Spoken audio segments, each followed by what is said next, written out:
Good day, and welcome to the Pathways to Accumulating Assets Among Low and Moderate Income Families conference call.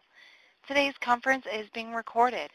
At this time, I would like to turn the conference over to Chris Moore. Please go ahead. Thank you. And hello, everyone. This is Chris Moore. I'm Senior Scholar at Child Trends and the moderator, the moderator for the Emerging Scholar webinar. Welcome to today's webinar presented by Ruby Mendenhall, our current Emerging Scholar. This first slide provides a quick overview of the SSRC, and those of you who are users know that it is a virtual library. It now has over 2,100 items and is growing steadily. It's designed for researchers, practitioners, and policy makers, and we are working hard to be relevant to these varied audiences. It includes interactive features and more all the time. Events and conferences are noted, and we invite you to please submit your events and conferences so that they can be listed. There's Make a Linkage, and My SSRC is coming soon. It also provides information about data sets and data sources with regard to self-sufficiency. Of course, that's all in addition to the library. The next slide highlights the SSRC substantive focus, which is quite broad. It crosses 12 topic areas, and you'll note that asset building is on this list quite prominently. The list really includes a number of important contemporary issues. For example, employment, food assistance, and health, for example. The unique thing is that these resources are all relevant to self-sufficiency. For example, there isn't biomedical information on health, but there are many ways in which health is relevant to self-sufficiency, and articles and resources that touch on that are included. Turning to our Emerging Scholar program, we have several selection criteria. The Emerging Scholar is either in graduate school or holds a graduate degree and is in an early career stage, usually 1 to 5 years of experience, no more than 10, and is currently doing research on self-sufficiency issues related to one of those 12 topics we just saw, who is conducting high-quality research that fills a knowledge gap and is currently working in an academic think tank or agency setting. And we want to emphasize that these researchers who become Emerging Scholars are not all in academic settings. So please feel free to nominate someone you know who's working perhaps in an academic setting, but also in a think tank or an agency of some kind. Turning to Ruby Mendenhall, she's an associate professor in African American Studies, Sociology at the University of Illinois at Urbana-Champaign. She got a PhD at Northwestern in the Human Development and Social Policy program, and also has a Master's in Public Policy from the Harris School. Her interests are in race, social and economic mobility, and racial microaggressions, referring to small slights and aggressive actions, stress and health, and of course public policy. And as with our other Emerging Scholars, Dr. Mendenhall's work is on the SSRC. I just want to note that participants can submit questions throughout the webinar through the question and answer feature on the bottom right side of your screen. And these questions will be collected, and I will ask them of Dr. Mendenhall during the webinar after her presentation is done. If we run out of time, questions will be answered, and answers will be posted on the SSRC with other webinar materials after the event. Also, we ask that you please complete the pop-up survey when it comes up. We value your input. Now, Dr. Mendenhall. Thank you very much.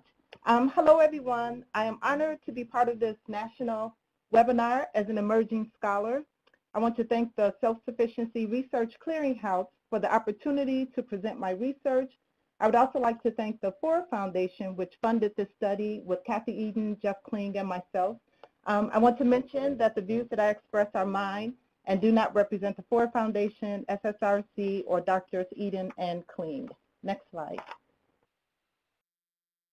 When I think about self-sufficiency and the process of moving beyond that to accumulating assets, there are 3 key questions.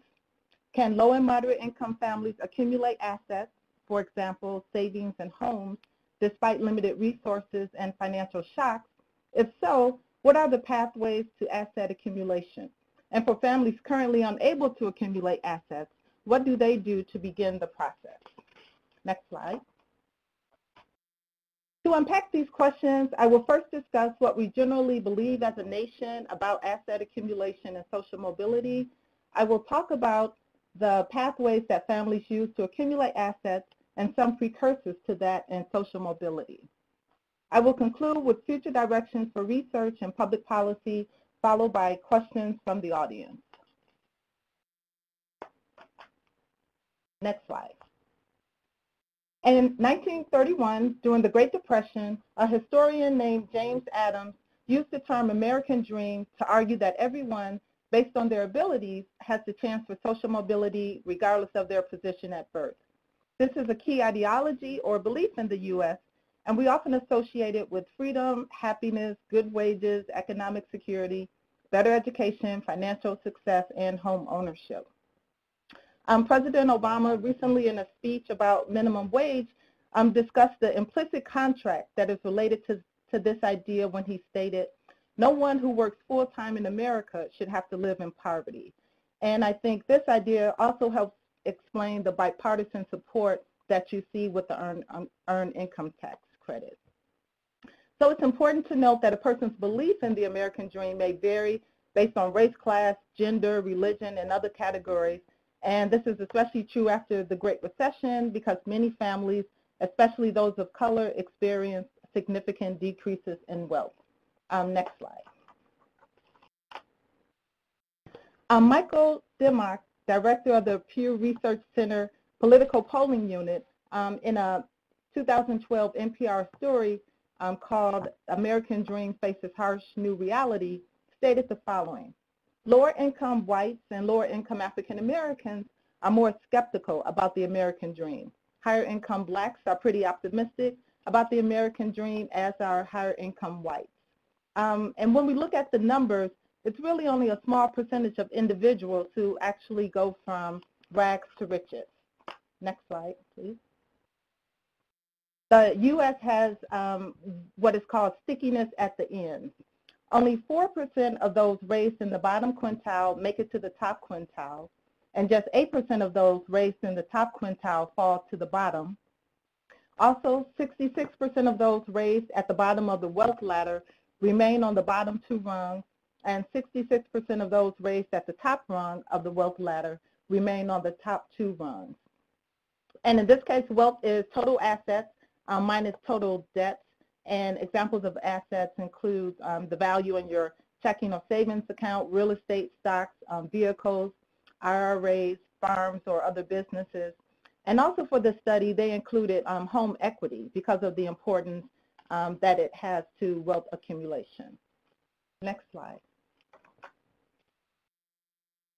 And in terms of the Great Recession, between 2005 and 2009, the median wealth of Hispanic households dropped by 66%.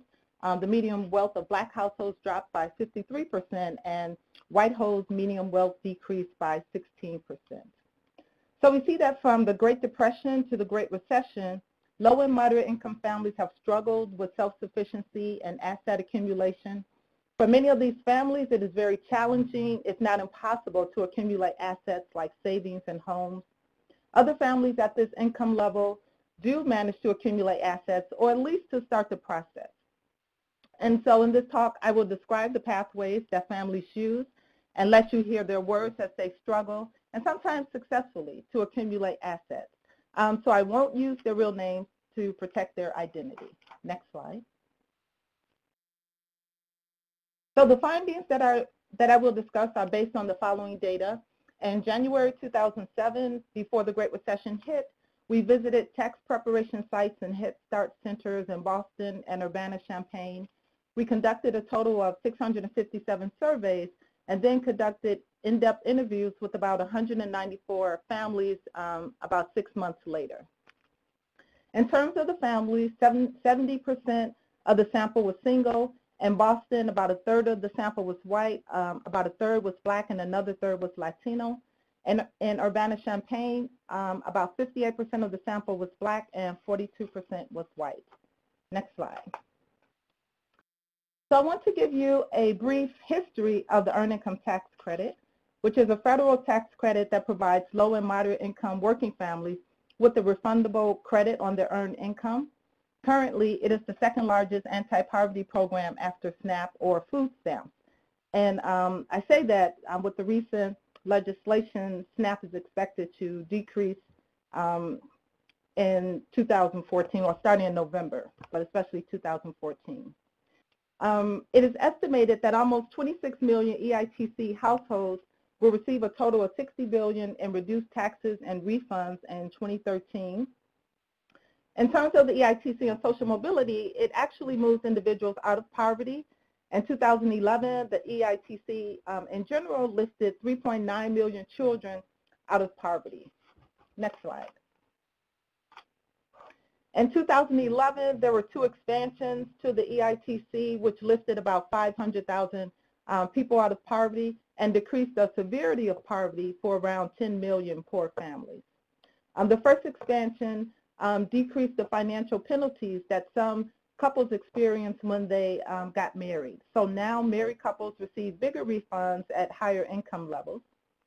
The second expansion involves an increase in the credit, so up to $655 more for families with 3 or more children.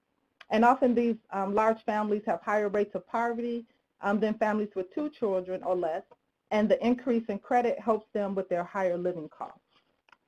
Next slide, please. So this slide shows 2 possible EITC families.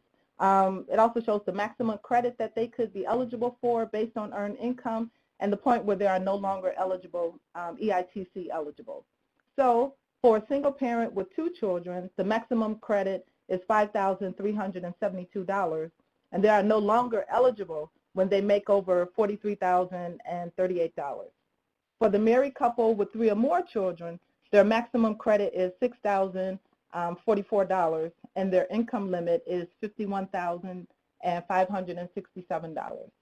Next slide, please. So I want to now talk about the budgets of low and moderate income families as the context for accumulating assets. Families' budgets are so tight that parents must spend frugally, which means that there is little room for the kinds of purchases that more affluent families may take for granted. For example, families talk about only buying food that is on sale or buying large amounts of their family's food from the dollar store. It is important to note that programs that provide food stamps and housing assistance and child care vouchers help these families to manage stretched budgets and decrease the stress associated with living on the economic edge. So about 56% of the families that we interviewed had credit card debt, and they understood how they were affected by high interest rates. However, the families often use the credit cards as one way to smooth their income, buffer against random negative shocks, and manage their budgets. Next slide, please. And so as we were talking about budgets and long-term goals, many families describe asset accumulation and social mobility goals that included buying a house or getting more education. And their plans to achieve these goals often included several steps. And so, for example, the first step often involved paying off their old debts. The second step involved improving their credit scores. And the final step involved saving for big-ticket items like a house. Next slide. And so before many families can think about accumulating assets, they have to struggle with their accumulation of debt. Fortunately, the EITC often helps families to catch up when they fall behind. Marlene is a single mother, and she demonstrates how the accumulation of debt creates a great deal of worry about budgets, and her quote also explains the role of the EITC in alleviating some of this worry. So Marlene states, well, what I was excited about, I was like, okay, I calculated everything. I'm like, I can pay my bill, I can pay. I was behind on my cell phone, I can pay my cell phone. I can pay my electricity, I can pay little things. I owe money on my son's insurance, I can pay that. Next slide. So despite the fact that many families in our sample were living on the economic edge, almost half of them, about 47%, reported using their tax refund to invest in asset accumulation or social mobility activities. I want to primarily focus on savings and home ownership, but I will talk briefly about cars as assets. Next slide, please. So many see cars as assets due to their cash value and the role that they play in social mobility. For example, cars allow individuals to travel to a good job that may be some distance from their place of residence. Also, cars allow participants to manage their responsibilities easier, like attending college after work and dropping and picking up children from childcare. And so when we ask families what they plan to spend their tax refund on, just 12% anticipated buying or repairing a car. However, 34% of families actually spent some of their refund on car-related expenses. So we have 21% more families spending some of their refund on cars than was planned. And this seems to be because many families drove used cars, which frequently required expensive and unexpected repairs. So that's why I put a question mark after cars as assets. Next slide. So now we'll discuss the pathways that families use to save money. In Carol Stack's pioneering research, All Our Kin, she describes survival strategies used by low-income households with limited economic resources. She found that survival strategies in the Flats community involve swapping material goods such as food stamps, rent money, TVs, cars, food, and other items, including services like childcare.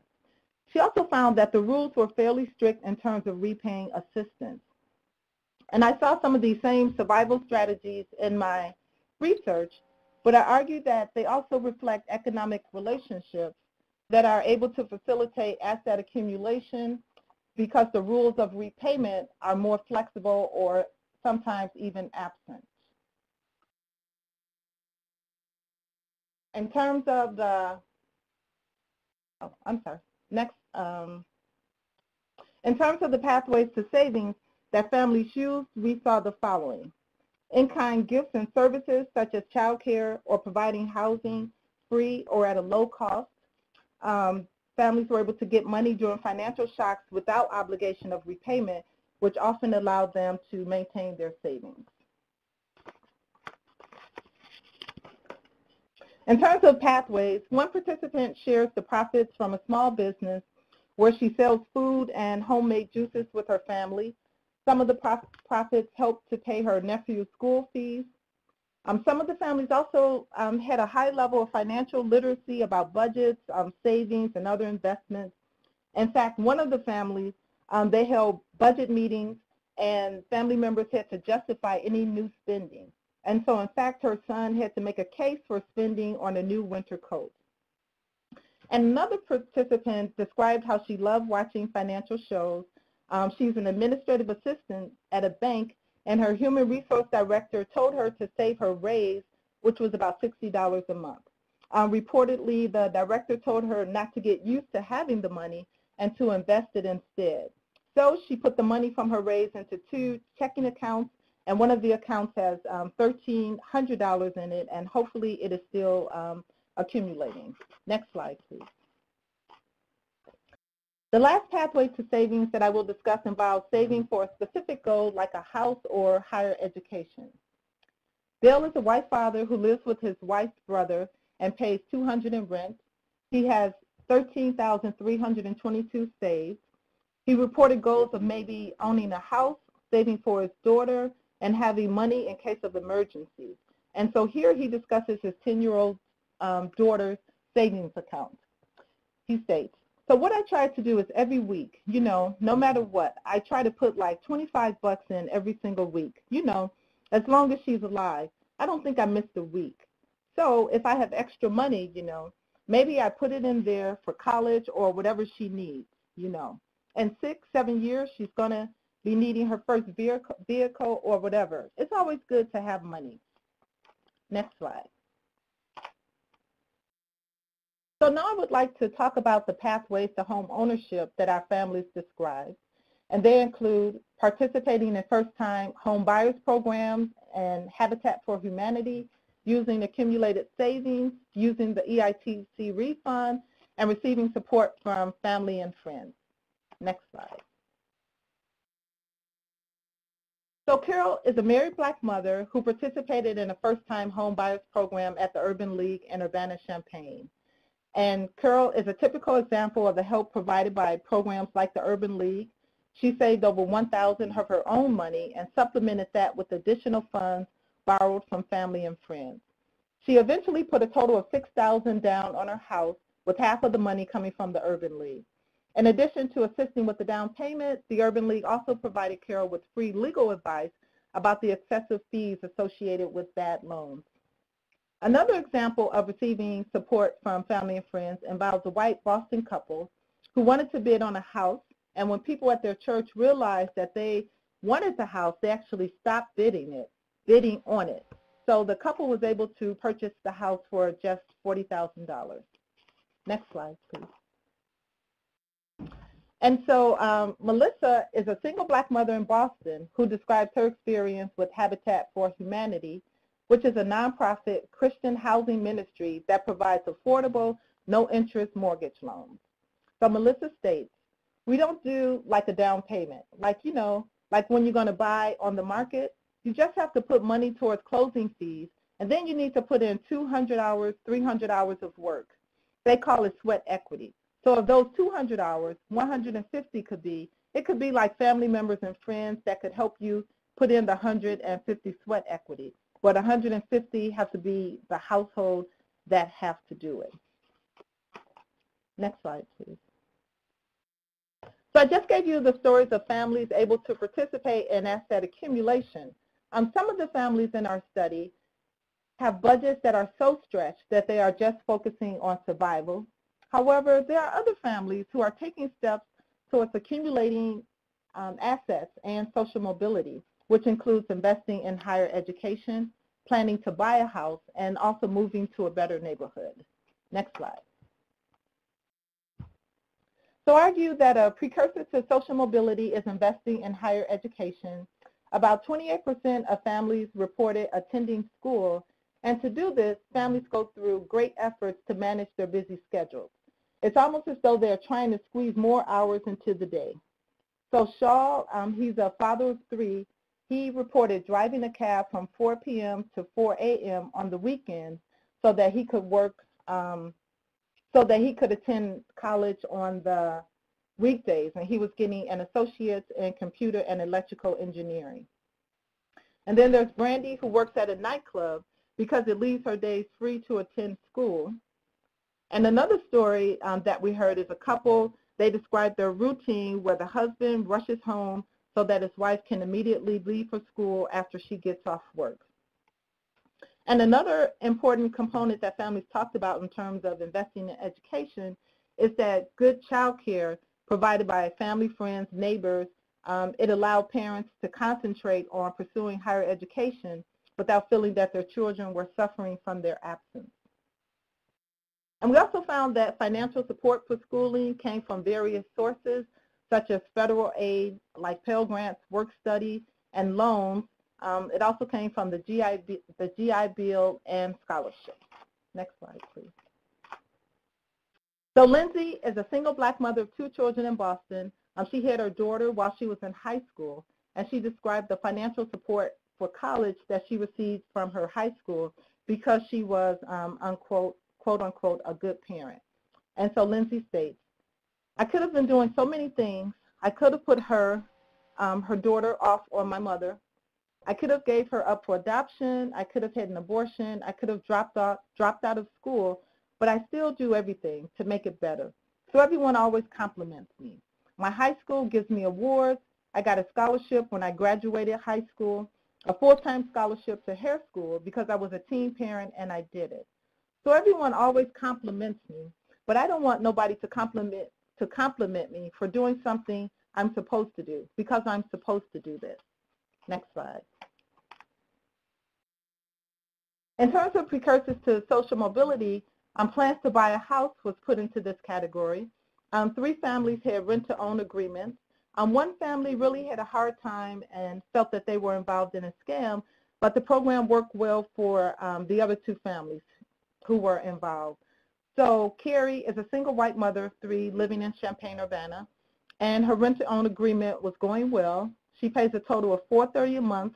At the beginning of the month, she pays rent, which is about $170. And in the middle of the month, she provides another payment of $260 towards purchase of the house.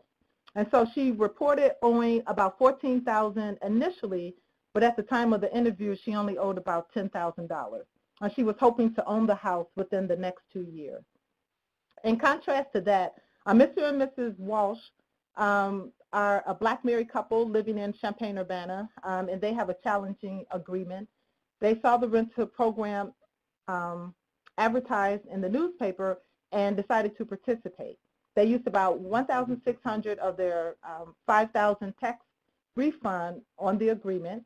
They arranged to pay rent to an investor for 2 years, and after that to buy the house and get a mortgage.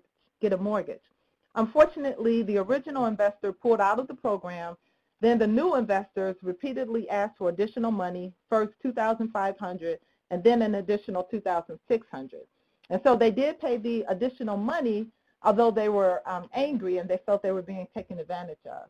And so the last straw was when their monthly payment increased and from an expected maximum of $1,110 to $1,700.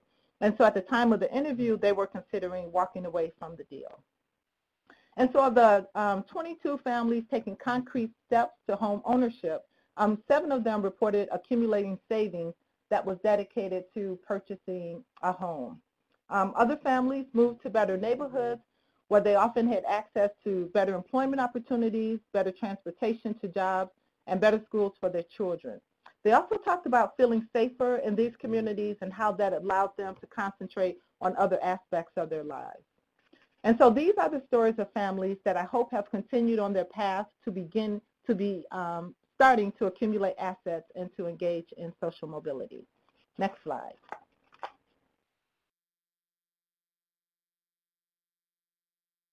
Next slide. So in summary, despite stretched budgets, some families were able to engage in asset accumulation. Their specific strategies for home ownership included first-time home buyers programs, Habitat for Humanity, using accumulated savings, using the EITC refund, and support from family and friends. Next slide. Family strategies for accumulating savings included in-kind gifts and services like housing and child care, access to money during financial shocks without obligation of repayment, which often allowed them to maintain savings, sharing profits from small businesses, and then also having a high level of financial literacy about managing budgets, saving and other investments, and then having specific savings goals. Next slide, please. Also, the findings show that receipt of EITC allows hope that families can clean up credit, start saving, and move forward to home ownership or higher education. It is a long-term process that seems to have several phases, and sometimes it may be the second generation that reaps the benefit. Next slide, please. So I just presented some of the major findings from this EITC research, but I still have burning questions and thoughts about future research in this area. And after the housing crisis and the Great Recession, it is important to understand the ability of families to recover from these social forces. There's much to be learned from households who are able to accumulate assets in difficult circumstances like these. And it is likely that the households in our samples and similar households are more distressed and face more challenges now than at the time of our interviews, making the importance of their saving strategies even more critical. Specifically, the net worth of households in our sample who owned a house with a mortgage may have substantially decreased or may have even turned negative like many U.S. households as a result of the housing crisis. Yet, it is possible that households who were able to save money were more likely to keep their homes and avoid foreclosure.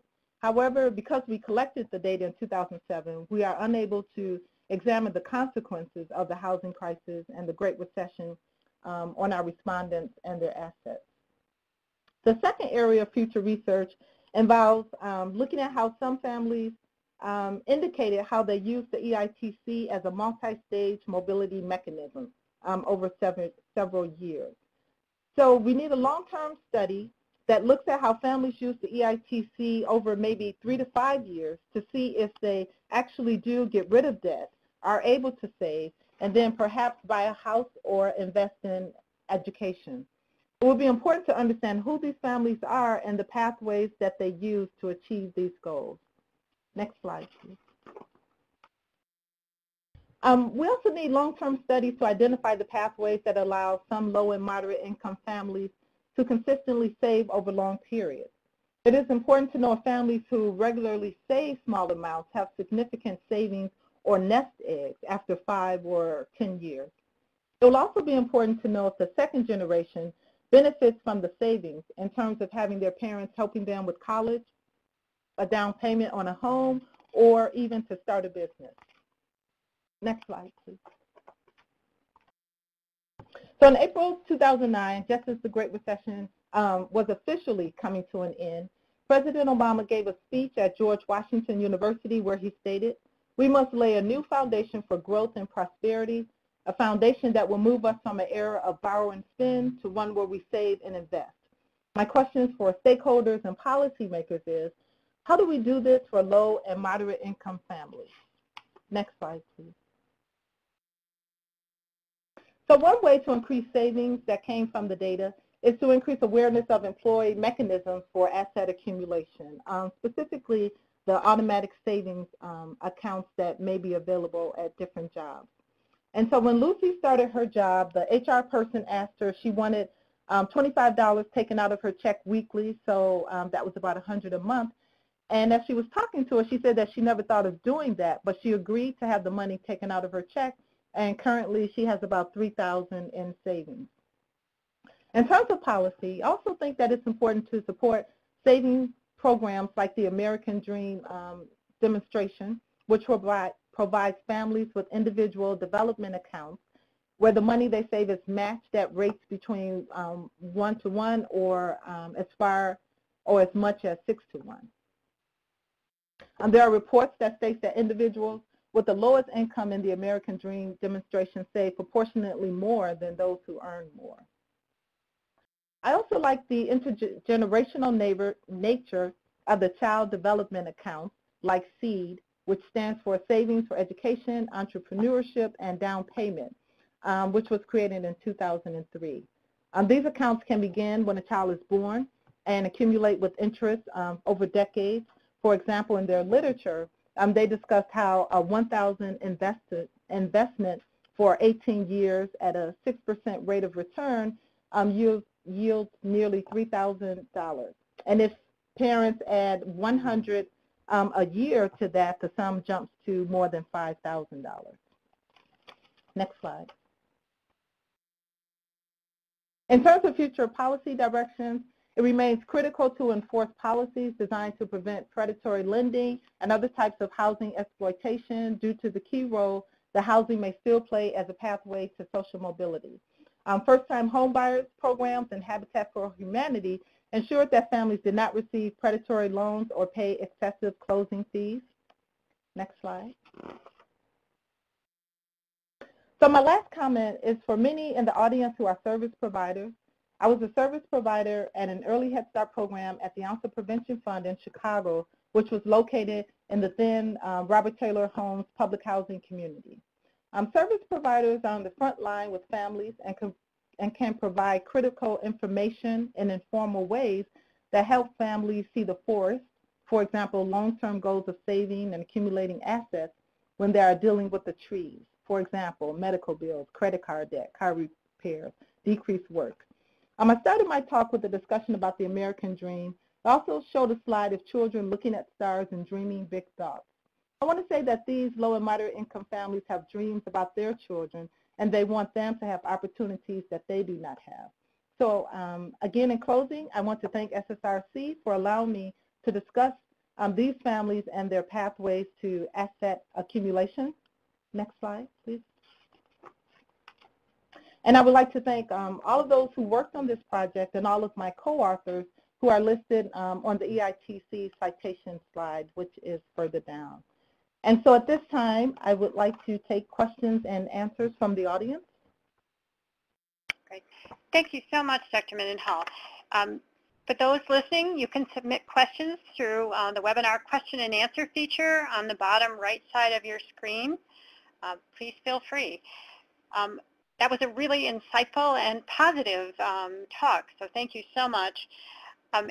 Also, I want to remind you now before the end arrives that there will be a pop-up survey, and we'd really appreciate it if you complete that so that we can get your input on the webinars. The one question posed is that this is approximately half the sample who are achieving assets. Could you talk a little about the approximate other half of the sample who were not able to acquire assets? Right. So, so again, they are low and moderate income families. So the other half really were basically living on stretch budgets. They had significant debt. On average, the amount of back debt, old debt that was not paid was about, $7,500 in Urbana, and in Boston it was about $11,000, and then this included credit cards and also back medical debt. So many families were basically using all of their money for current consumption and basic survival, so they weren't able to kind of participate in the accumulation of assets. Thank you. A question that came in, whether there were any cases where after 6 months families were able to acquire an asset. So in other words, in a short period of time. So they're asking, when we went back, did families have additional assets after the 6 months? Yes. Were there any who acquired assets in a rather short period of time, like 6 months? Let's see. So really the one that we know the most of, right, is when they received their tax refund, right? And so with that lump sum, many were able to either buy a car, not many, some of them, I think it was about 5% used it in terms of home purchases. And I should also mention, so there were a significant amount of families who saved, but when we went back after the 6 months, about half of the money was spent on kind of basic needs and other things that came up. So I should also mention that, right? So it was, you know, they saved initially, but as financial shocks, emergencies, and other things happened, they had to spend down some of that money. But in terms of fairly quick asset accumulations, mostly it was with receipt of the EITC, and with that large amount, they were able to go out and accumulate larger items. Mm-hmm. That does suggest a role for savings for these families as well. Mm-hmm. Yes. A question came in about families receiving TANF. Were there families receiving TANF in your sample, and were there any different patterns for that population? Yes, there were families receiving TANF, but we didn't look at patterns based on that. So, yes, so I can't answer how their spending was different, but we did have some of those families in the sample. Did you find, you mentioned a number of private agencies and family assistance. Did you find examples of TANF contributions or other public agencies that were particularly helpful other than EITC? And so as I mentioned, when we actually did kind of in-depth analysis of the amount of money they had coming in and then what they spent each month, so kind of looking at their budgets. And so those programs like TANF, housing, food stamps did play a critical role in terms of helping families make ends meet, in terms of making sure that they had secure housing. So yes, we did see that those families definitely help families manage their budgets. And as I said before, and a lot of times kind of pushing them back from the economic cliff. You mentioned financial literacy information. Where did they acquire financial literacy information? Yeah, so some actually a couple of the families worked at banks. Some of them just kind of, like I mentioned, people that they came in contact with at work would say things informally, and then they would kind of engage in a conversation about it. And then others, as part of the first-time home buyers programs, they also participated in financial literacy programs. So it came from a variety of sources. It's an interesting question. Were families unbanked, or were they using banks? And what difference did it make to their asset accumulation if they had a bank account or not? Yeah, so the majority of our families were banked, and it didn't really seem to make a difference. So when we looked at savings, we looked at both formal and informal savings. And so there were individuals who were banked but also kept a large portion of the savings in their homes, right? And it was one thing that was kind of interesting to note is that families were often frustrated with banks in terms of the high fees that they sometimes charge, like if an account was overdrawn. And so a lot of times families felt that those who were unbanked, or some of those who were unbanked, felt like they had more control of their budgets and their finances if they just kind of used the money orders and other things, because they knew that they can pay a certain amount and they knew how much they had left, versus with a bank, if by mistake you went over or something wasn't deposited on time, then that could create an avalanche of fees that were fairly high. So, yes. Yeah. Also, what is the role of medical debt in terms of not acquiring assets or acquiring assets? And will the ACA help in this regard? Yeah, so and those debt numbers that I gave, like the 7,506 in Urbana and about 11,000 in Boston, the medical debt is included in that. And I think that the Affordable Care Act will be very helpful in that. So the goal of it, right, is to make health care affordable to individuals. And there are even exemptions for if families have financial hardships, right, then they'll kind of be exempt from some of the requirements. And then also I think it's important that the Affordable Care Act also ensures that individuals with previous conditions can still get access to health care, which is a big issue in many of the families with children with asthma and other conditions that affect that. But medical debt was a real issue, and many people had significant amounts, and it was very stressful, right, because they knew that they just couldn't pay it. Okay, thank you. Comment that I believe you mentioned 34% of those who reported using their funds to get assets used them on car-related expenses. Would you be able to provide further general breakdown on the remaining 66%? So, so they're asking the 34. So when we asked about what do they plan on using their tax refunds for, so there were items again: asset accumulation, current consumption. Hold on one second. I thought I hit the sheet. So current consumption, and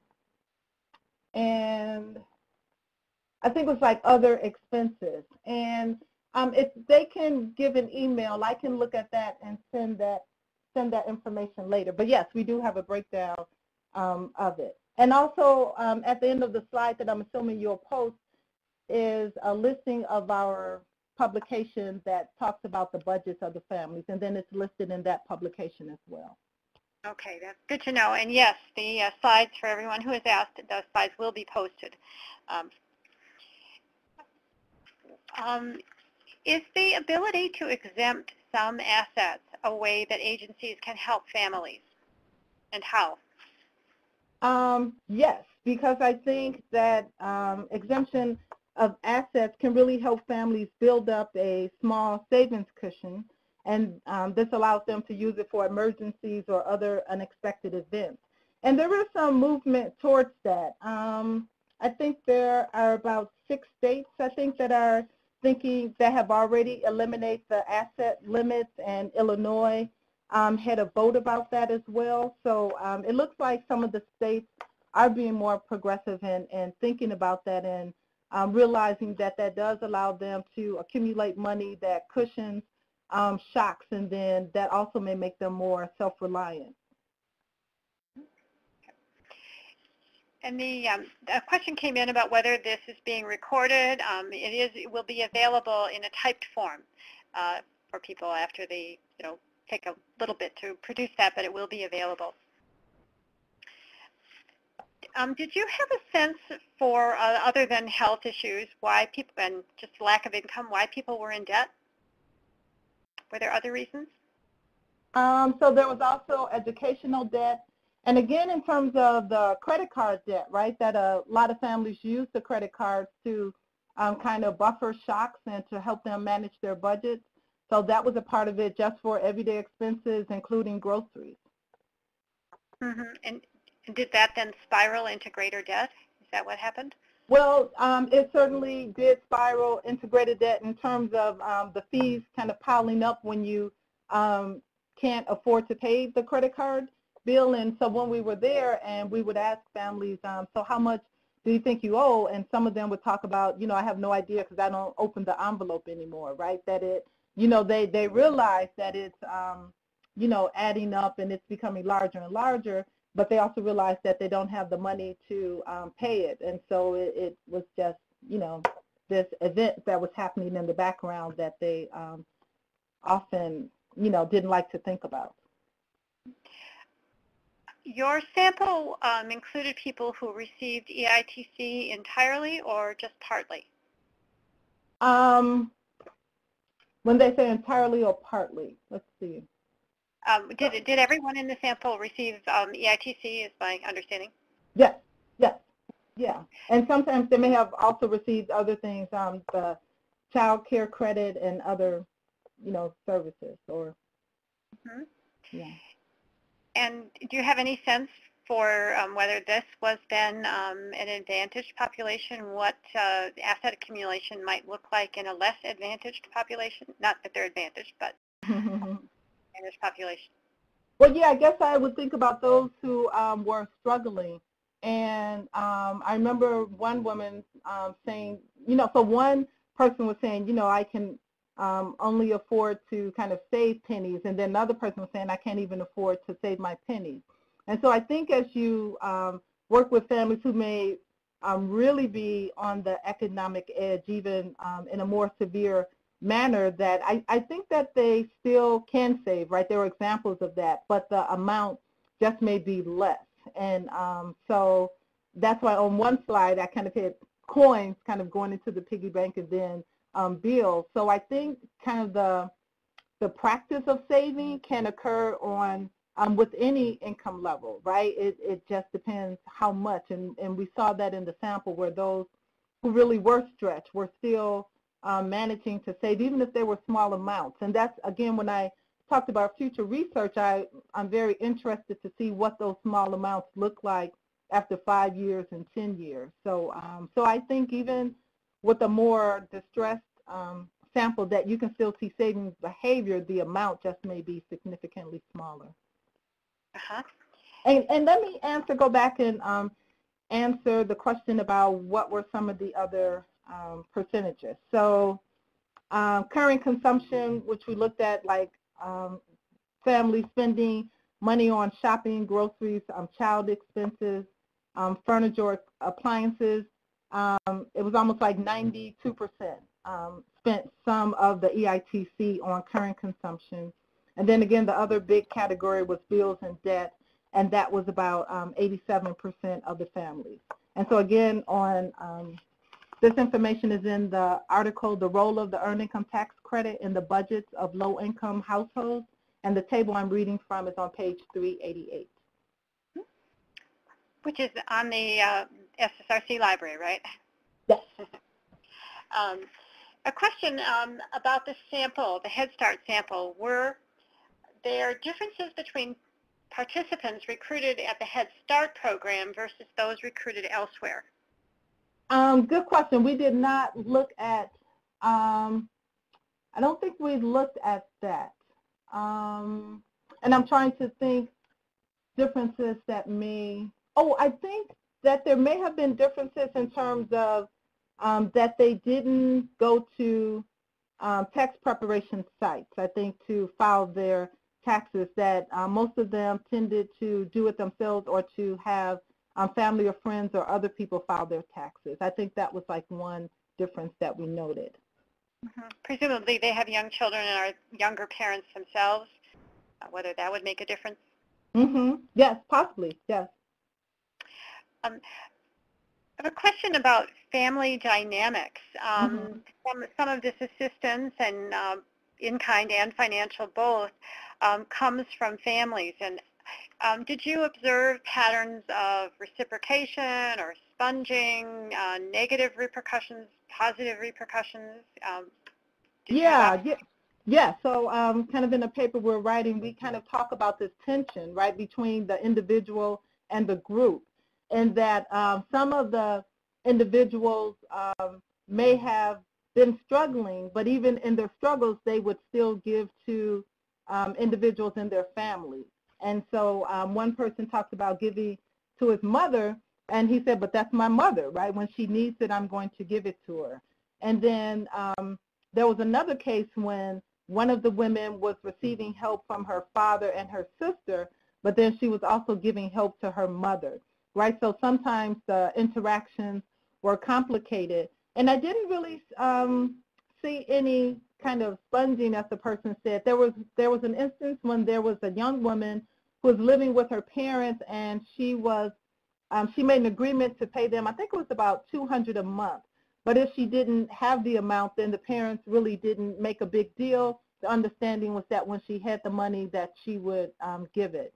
So we really saw, again, kind of this complex exchanges, and sometimes where people who seem to be in need in one case would then actually give some of their resources to someone else.